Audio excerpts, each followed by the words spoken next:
Es un placer estar con ustedes acá en este importante evento que es el Congreso Espírita Sudamericano, que nos reúne pues a diferentes hermanos en la doctrina, que tenemos por supuesto la mejor idea, pues, la mejor intención de transmitir en estas exposiciones la doctrina espírita como tal. Y celebrando por supuesto el 160 aniversario del Libro de los Espíritus, vamos a rogar a nuestro Maestro Jesús que nos ampare, que nos ilumine, que nos ayude para poder hacer una exposición que de alguna manera conmueva a nuestros espíritus, porque hablar de este tema, ascensión hacia la plenitud, significa cambios profundos en cada uno de nosotros. Justamente este tema es el tema diario de cada quien, porque entendemos la doctrina espírita como tal y sabemos que se reconoce el verdadero espírita por su transformación moral y por el esfuerzo que hace en dominar sus inclinaciones. Entonces quiere decir que cuando asumimos la doctrina espírita como tal, cuando nos incorporamos de lleno a nuestra doctrina, estamos sabiendo entonces que nuestro objetivo fundamental es cada día transformarnos, cada día ser mejores personas, cada día lograr que ese amor que está en nosotros pueda fluir. Yo voy a comenzar esta intervención que va a pasar por varios aspectos y que pudiéramos decir que son líneas gruesas, porque hablar de ascensión hacia la plenitud, pudiéramos estar aquí en un seminario de semanas y de meses, sino que vamos a tratar de hacer unos puntos que dentro de mi imperfección quiero transmitirles con la mejor manera posible.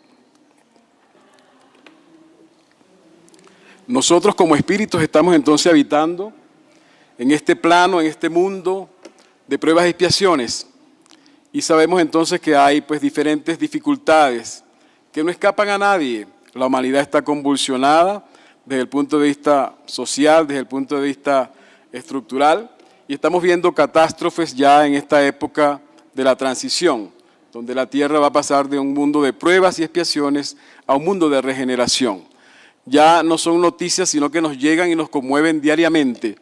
Vimos el terremoto de México que hace aproximadamente un mes devastó una parte de México. Estamos viendo huracanes, estamos viendo distintos eventos que perturban nuestros espíritus. Estamos viendo un mundo donde la depresión, donde el suicidio juega parte. Estamos viendo cómo jóvenes son inducidos al suicidio a través de juegos de la ballena azul y todas estas cosas. Cómo se legaliza, por ejemplo, la eutanasia. Cómo estamos en un mundo donde pareciera que hemos perdido el sentido de la vida y eso nos está afectando grandemente. Y nosotros como almas, como espíritus inmortales, estamos inmersos viviendo en este mundo.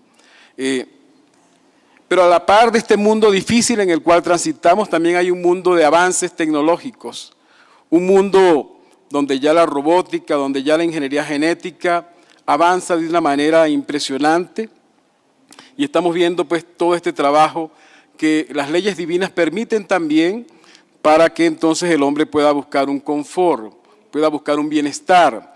Ya estamos viendo el avión solar, estamos viendo cómo hay ese gran avance, se están descubriendo nuevos sistemas solares, los científicos hablan que hay vida en otro mundo.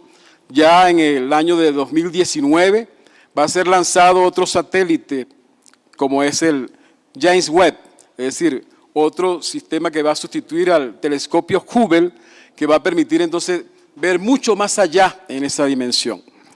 Pero pareciera algo contradictorio, porque viendo todo este campo tecnológico, todo ese avance científico buscando en los otros mundos, pareciera que no estamos buscando dentro de nosotros. Pareciera que somos ciegos todavía, conduciendo ciegos, y esa importancia de quiénes somos, por qué estamos aquí en la tierra y hacia dónde vamos, pareciera que es la pregunta que gracias a Dios nosotros ya en la doctrina estamos comprendiendo, pero que la mayoría de la humanidad no comprende. En el libro Cefa de Luz, en el capítulo 96, nos habla el espíritu de Emmanuel, que a la par de este desarrollo de los grandes gobernantes, de las grandes culturas, hay entonces además de eso un subdesarrollo espiritual. Estamos hablando entonces que hay una gran carencia de sentimientos en este mundo que nosotros habitamos. Y eso es lo que está generando todo este conflicto, todo este odio, toda esta gran dificultad. Yo vengo de un país que pareciera que fue dotado y bendecido por Dios para no tener tanto sufrimiento. Pero pareciera entonces que después de tantas bendiciones, después de tanta bondad del Padre, pareciera que ahora entonces estamos viviendo un sufrimiento enorme, pero un sufrimiento purificador para que nos ayude a despertar. Porque no podemos ver el sufrimiento como algo trágico.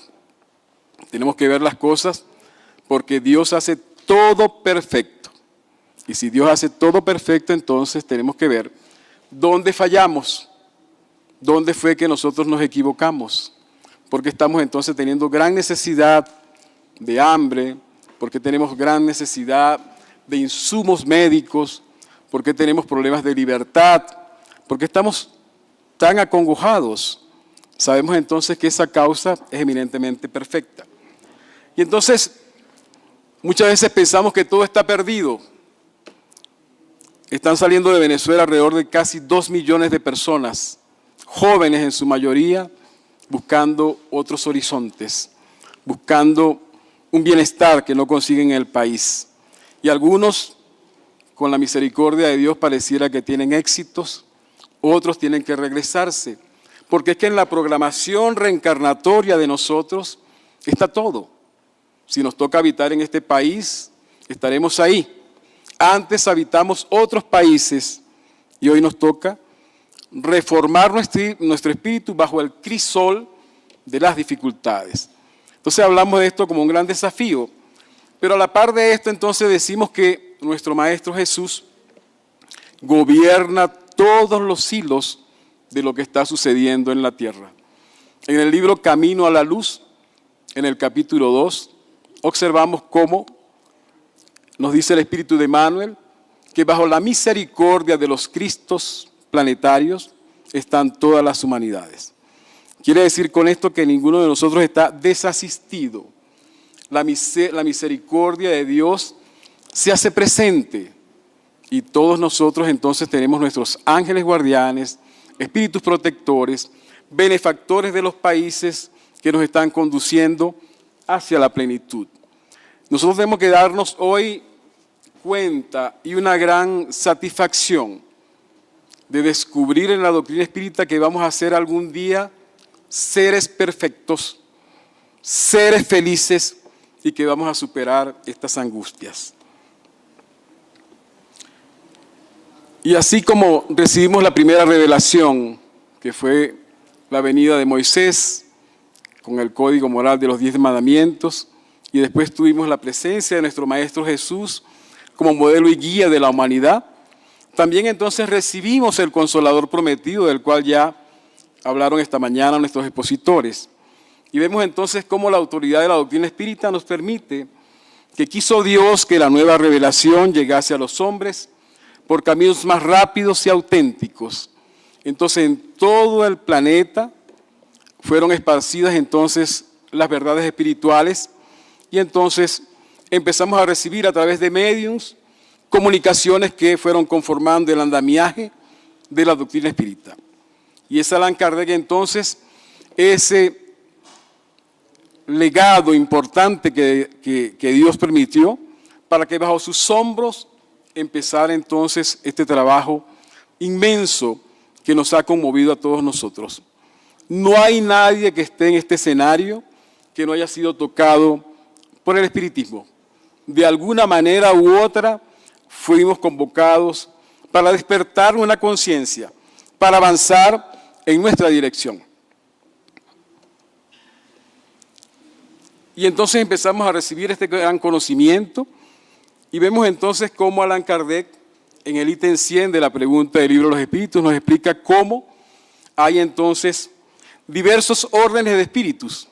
Espíritus imperfectos en la primera base, espíritus de segundo orden, espíritus buenos y espíritus puros donde alguna vez nosotros vamos a alcanzar.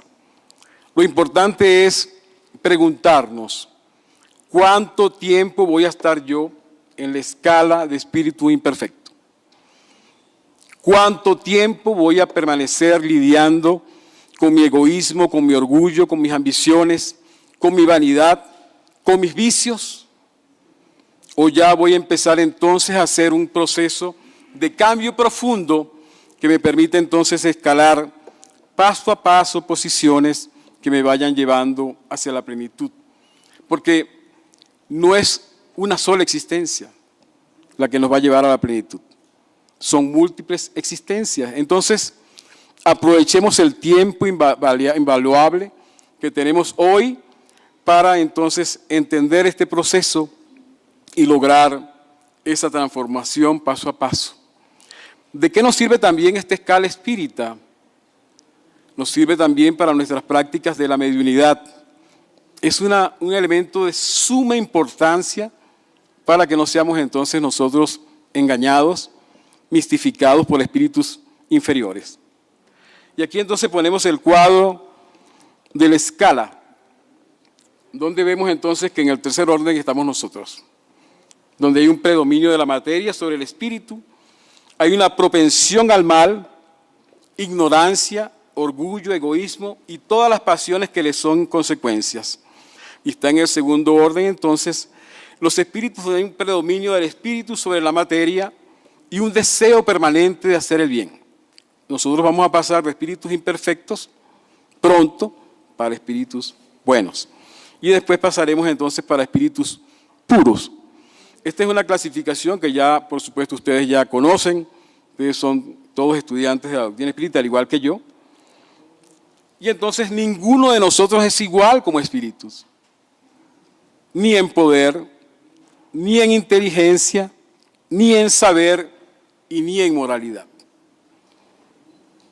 Es algo tan importante analizar este punto porque cada quien se puede esforzar, cada quien va a hacer su propia lucha, cada quien va a hacer ese tránsito importante para ir labrando, lapidando en su espíritu todos los vestigios que nos han hecho sufrir y que nos han hecho llorar.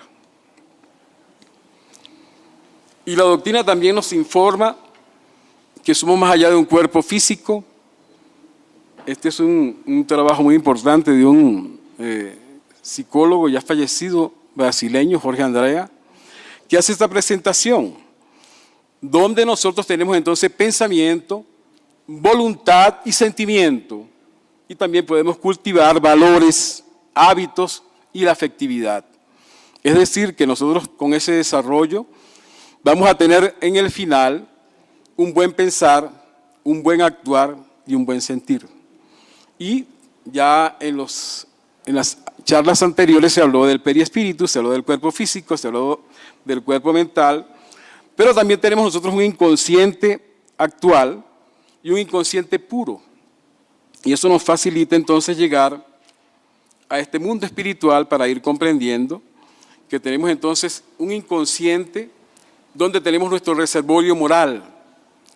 Todas las distintas existencias que hemos tenido nosotros, preconceptos, prejuicios, supersticiones, negatividades, dolores, sufrimientos, están en ese reservorio moral que tiene cada espíritu. Y ese reservorio moral nos va a permitir entonces tomar decisiones.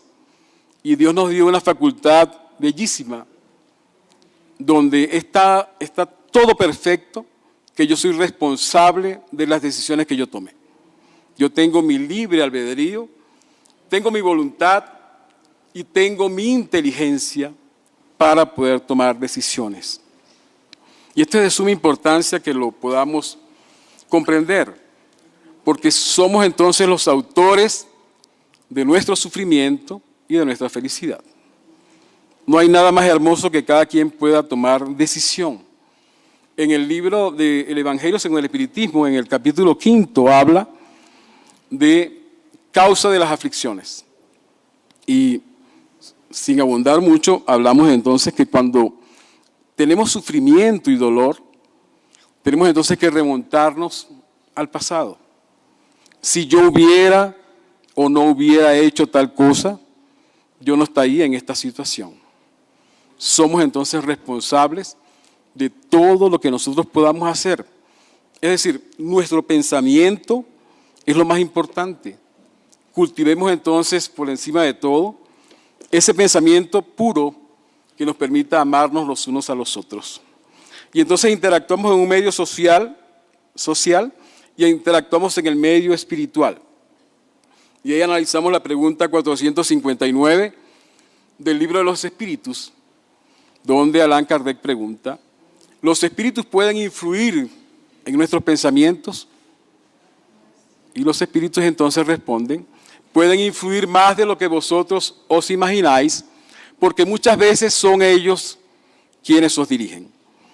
Quiere decir con esto entonces, queridos hermanos, que el sufrimiento y el dolor también puede ser influenciado por entidades que se empecinan en el mal, en entidades que también quieren apartarnos del verdadero camino espiritual. Pueden influir en nosotros si nosotros lo permitimos.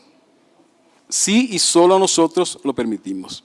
Entonces, en cada uno de nosotros también está, como se habló esta mañana, el germen de la perfección. Cada quien va a ir avanzando, cada quien va a ir cultivando su proceso. Yo quiero explicarles algo y contarles historia, porque muchas veces estamos parados acá en estas tribunas y no es solamente que tengamos la oportunidad grande que Dios nos da de estar acá, sino que también contemos historias nuestras, porque cada quien tiene su propio capítulo.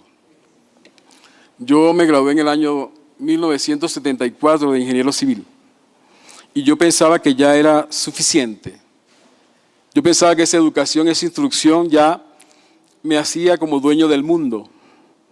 Y empecé entonces, porque nunca había tenido oportunidad, porque mis padres eran muy pobres, de tener acceso a una sociedad consumista, a una sociedad que modela el que si tenemos muchas cosas, somos más importantes. Y en ese momento tomé el camino del alcoholismo, tomé el camino de prostitución, de caídas morales tremendas. Y solo gracias a la doctrina espírita, yo estoy aquí con ustedes. Ya hubiese desencarnado.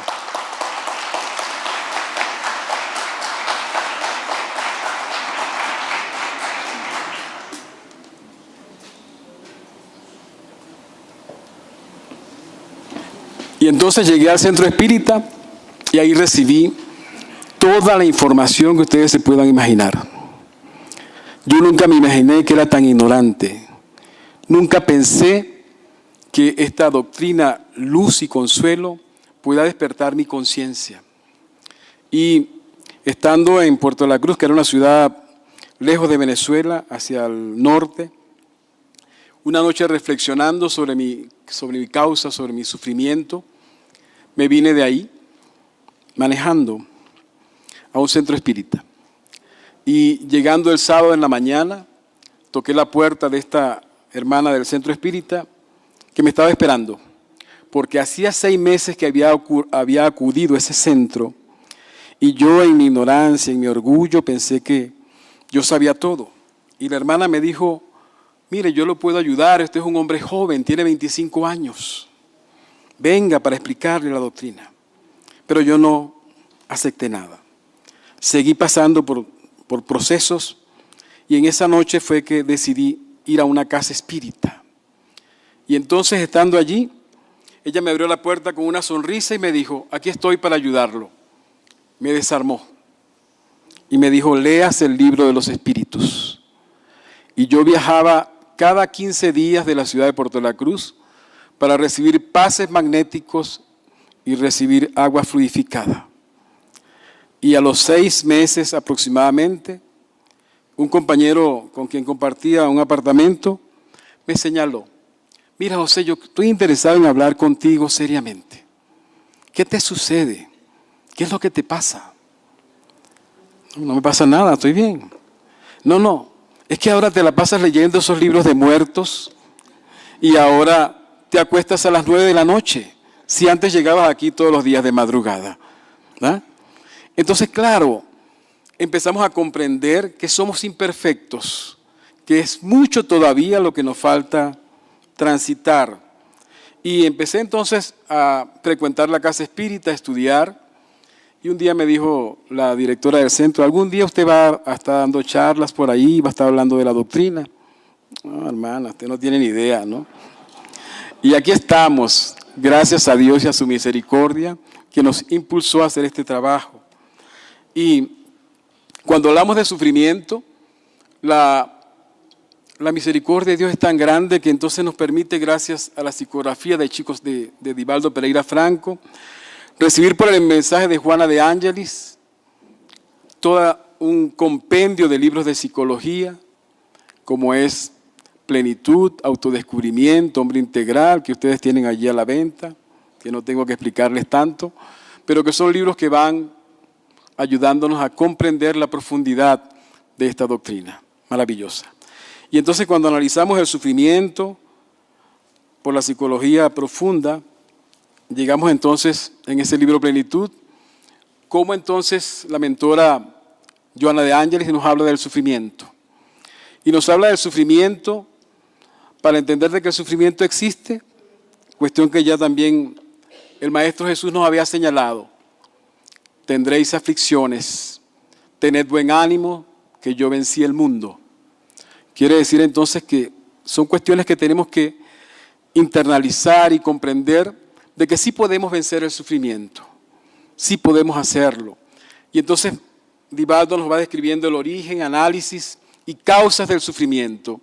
Y llegamos entonces a esa comprensión del sufrimiento, del sufrimiento. ¿Cuál es el sufrimiento del sufrimiento? ¿Qué será eso? Cuando fumamos, por ejemplo, dice en la caja de cigarro, nocivo para la salud. Pero aún así, fumamos. Cuando destapamos una botella de whisky o de cerveza, dice que tiene contenido alcohólico, que es nocivo para la salud. Pero aún así, lo hacemos. Es una costumbre social. Y eso entonces genera sufrimiento del sufrimiento. Sufrimiento de la impermanencia. Nos va explicando la mentora espiritual a través de la profundidad de Buda. ¿Qué significa sufrimiento de la impermanencia? De que nada es permanente. Todos nuestros deseos que queremos satisfacer porque tenemos conflictos existenciales, porque tenemos un vacío existencial que queremos llenarlos con carros, con objetos, con cuestiones irrelevantes, en un momento ya no van a satisfacer nuestro espíritu. En un momento dado ya no nos van a llenar. Entonces, ese es el sufrimiento de lo impermanente. Cuando estamos en el mundo espiritual, es que nos damos cuenta del tiempo que perdimos en cuestiones vacías, en algo que no nos llenó, que no nos satisfizo, porque empezamos a cultivar los bienes de la tierra. Y el Maestro Jesús entonces nos está hablando siempre de la vida futura. Quiere decir que esta vida que estamos viviendo no es la verdadera vida que vamos a vivir como espíritus plenos. Algún día vamos a vivir una vida de felicidad, de armonía, de paz, que nos va a llenar a todos y cada uno de nosotros. Y después nos habla Buda entonces de un tercer elemento que es el sufrimiento del condicionamiento. ¿Y qué significa el sufrimiento del condicionamiento? Que nosotros somos modelados por una sociedad también, que cada uno de nosotros pasó por un proceso y tuvimos padres que influyeron en nosotros, tuvimos maestros que influyeron en nosotros, tuvimos personas que influyeron de una manera determinante en nosotros. Y esas personas que influyeron pueden condicionarnos al sufrimiento, en la forma de hablar, en nuestros modales, en nuestras costumbres. Porque, ¿qué es realmente la moral? Pregunta 629 del Libro de los Espíritus. Es la regla del buen proceder. Entonces, si esa sociedad nos modela para el consumismo, si esa sociedad nos modela para el consumo de alcohol, de drogas, y hacemos que eso es normal, al final tenemos un sufrimiento donde también nosotros somos responsables. Porque si bien es cierto que tuvimos un conocimiento inadecuado, nuestro espíritu decidió. Pero ¿qué puede ayudarnos entonces a vencer eso? La educación moral, que es mucho más importante. Nuestros padres hicieron el mayor esfuerzo por ayudarnos. Hicieron lo que ellos podían y eran los padres que nos tocaban, los padres que tuvimos. Porque no es solamente que le digamos al hijo una cosa, sino que seamos ejemplo para él. que lo que decimos en palabra lo podamos sostener con hechos. Si le decimos, sé un hijo responsable, yo tengo que ser responsable. Mira, hijo, no puedes decir malas palabras, yo tengo que tener un vocabulario que sea decente. Es decir, mi moral yo tengo que transmitirla en ejemplo y en acción. Pero ¿cómo hago yo para transmitir eso si todavía no lo tengo? Entonces, ese condicionamiento del cual nos habla Buda influye en nosotros. Y la conclusión más importante que llega a Buda entonces es que todos nosotros tenemos que llegar para vencer el sufrimiento a un recto pensar, un recto sentir y un recto actuar. Está fácil, ¿no? Allá en Venezuela un político decía, pero ¿cómo se come eso? ¿Cómo es que yo voy a hacer para vencer el sufrimiento? Entonces, ese proceso es el mayor desafío del ser humano. Vencer el sufrimiento y que tiene una relación estrecha con el ascenso hacia la plenitud. Porque cuando yo logre vencer el sufrimiento, quiere decir que ya no voy a tener imperfección. Quiere decir que ya voy a tener un recto pensar, que mi pensamiento va a estar en sintonía con las leyes divinas, que no voy a herir a nadie, que voy a hacer todo el bien que yo pueda, y entonces voy a lograr ese proceso. Y haciendo un resumen del libro Justicia Divina, que Kardec nos habla del Código Penal de la Justicia Divina, que son 33 ítems que cada quien puede leer con detenimiento, observamos que la imperfección tiene una estrecha relación con el sufrimiento. Que cuando llegamos al mundo espiritual vamos a sufrir por las imperfecciones de las cuales no nos pudimos despojar. Y vamos a estar en una actitud de beneficio o de goce si tuvimos y ejercitamos y construimos cualidades. A mayor imperfección, mayor sufrimiento. Mientras más imperfecciones tenga, más sufrimiento tengo. Entonces, nos invitan los espíritus a hacer una buena reflexión sobre ese código penal, que cada pensamiento, cada acción nuestra queda grabada en nuestro cuerpo periespiritual y en nuestra conciencia. Cada sufrimiento que yo logre infligir a otro, cada dolor que haga yo a otra persona, eso está en mi inconsciente. Por eso es que muchas veces cuando reencarnamos, venimos con graves conflictos existenciales. Venimos con graves conflictos de no saber por qué estoy deprimido, por qué estoy hoy triste, por qué soy tan impulsivo, por qué tengo tanta odio, tanta rabia. Y nos habla entonces también el libro Justicia Divina, de que todos los ángeles son seres evolucionados en inteligencia y en moralidad, pero que progresan todos con esfuerzo propio, que lo hacen porque tuvieron un excelente libre albedrío para tomar sus decisiones, que Dios no tiene preferencias y que los espíritus en las primeras fases de esa existencia pueden errar más porque les falta el conocimiento, la moralidad y el discernimiento. Y evolucionan continuamente en los dos planos de la vida hasta llegar al estado de espíritu puro ángel. Entonces, ¿quién nos guía a nosotros? Si sabemos que estos espíritus existen, cada uno tiene su ángel guardián que lo va llevando, que lo va impulsando. Yo al mío le di muchos dolores de cabeza. Muchos dolores de cabeza. El pobre ángel guardián estaba así, no hallaba qué hacer, cómo encaminarme para que yo tomara el camino correcto. Y entonces en el libro de los Espíritus conseguimos una pregunta interesantísima. ¿Cuál es el medio práctico más eficaz para mejorarse en la presente existencia y resistir a las instigaciones del mal? Un sabio de la antigüedad os lo dijo: conócete a ti mismo.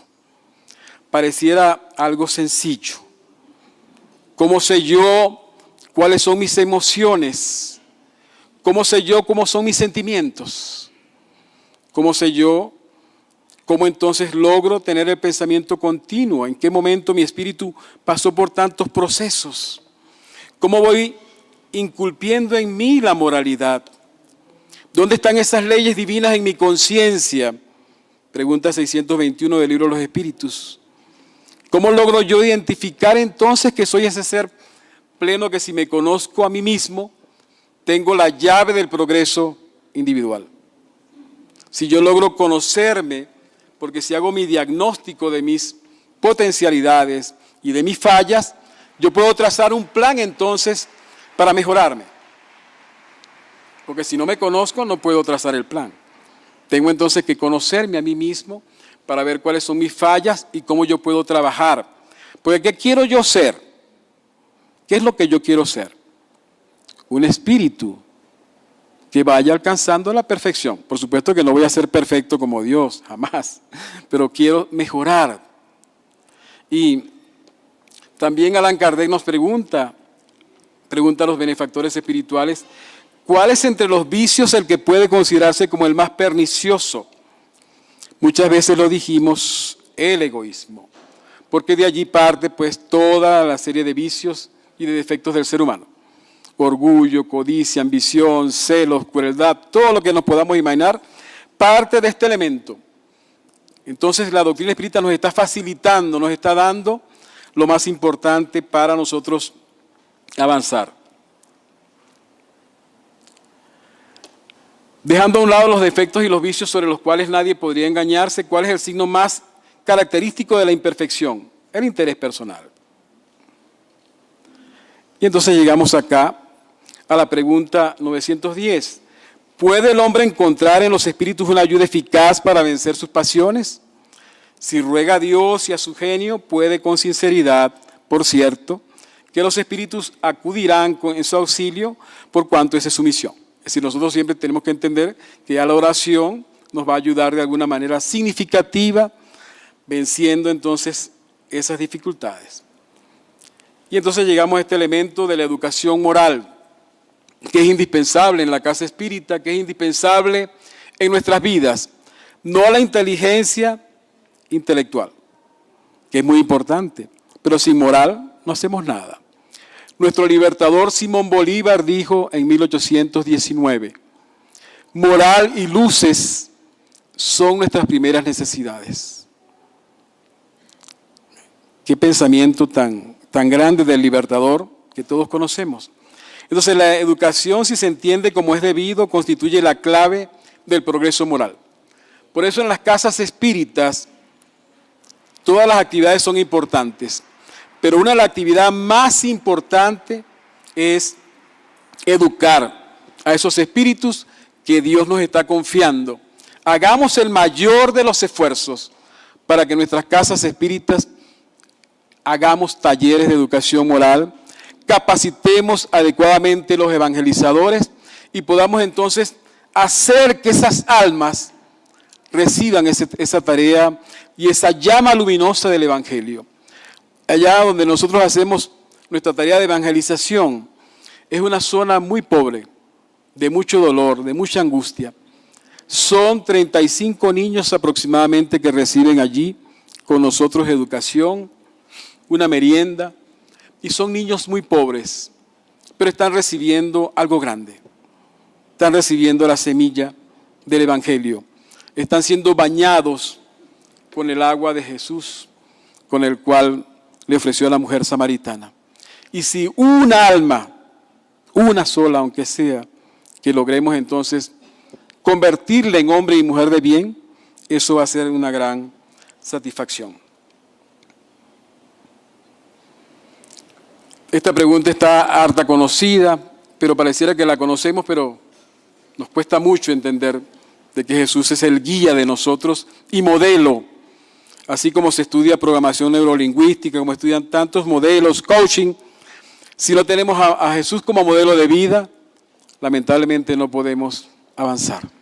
Es nuestro modelo de vida, es nuestro guía, es el modelo de mayor perfección al cual puede aspirar la humanidad. Entonces, sigamos a Jesús permanentemente. Y aquí hay un aspecto tan importante que quiero resaltar, que es un mensaje del espíritu de Lázaro, que dice: el amor resume toda la doctrina de Jesús, porque es el sentimiento por excelencia. Y los sentimientos son los instintos elevados a la altura del progreso realizado. El hombre en su origen solo tiene instintos, más adelantado y corrompido solo tiene sensaciones, pero instruido y purificado tiene sentimientos. Y el punto delicado del sentimiento es el amor. Ya nosotros pasamos ya la fase de instintos, pasamos la fase de las sensaciones, estamos en la fase de construir el amor. Pero ¿cómo construimos el amor? ¿Cómo hacemos para construirlo en el escenario de la tierra? ¿Qué nos dijo el Maestro Jesús? Amad a nuestro Señor, nuestro Dios, con todas las fuerzas de tu alma y de tu entendimiento, es el primer mandamiento. Y el segundo, similar a ese, es al prójimo como a ti mismo. Pero yo tengo que amarme también a mí, para saber que soy su hijo, que soy espíritu inmortal, que yo soy su llama, su luz. Y también amar al prójimo, porque si no me amo a mí, ¿cómo puedo yo dar algo si no tengo amor? ¿Cómo amo al prójimo? Y cómo amo a Dios también. Ese es el desafío constante de cada uno de nosotros. Y la doctrina espírita entonces nos pone que este es el modelo que tenemos que llegar nosotros algún día. Ser hombres y mujeres de bien. Hombres y mujeres de bien. Yo no voy a leer esto allí porque todos sabemos que el hombre de bien es el que practica la ley de justicia, amor y caridad. Es un hombre bondadoso, es un hombre que trabaja sus imperfecciones. Es decir, este es el modelo para que algún día nosotros podamos ascender hacia la plenitud. Está tanto en el Evangelio, está en el libro de los Espíritus, y es algo que nosotros tenemos ya que terminar. Para concluir, solamente referirme al hombre integral, solamente para considerar estos aspectos. Que nosotros consideremos a todos los individuos como dignos de ser amados, identificar y estimular los trazos de bondad en el carácter ajeno, aplicar la compasión cuando se es agredido, y el amor debe ser una constante en la existencia del hombre. Voy a pasar aquí rapidito para terminar. Esta es la imagen. Todos ellos lo lograron. Nosotros también podemos ser hombres y mujeres de bien. Por su atención, muchas gracias.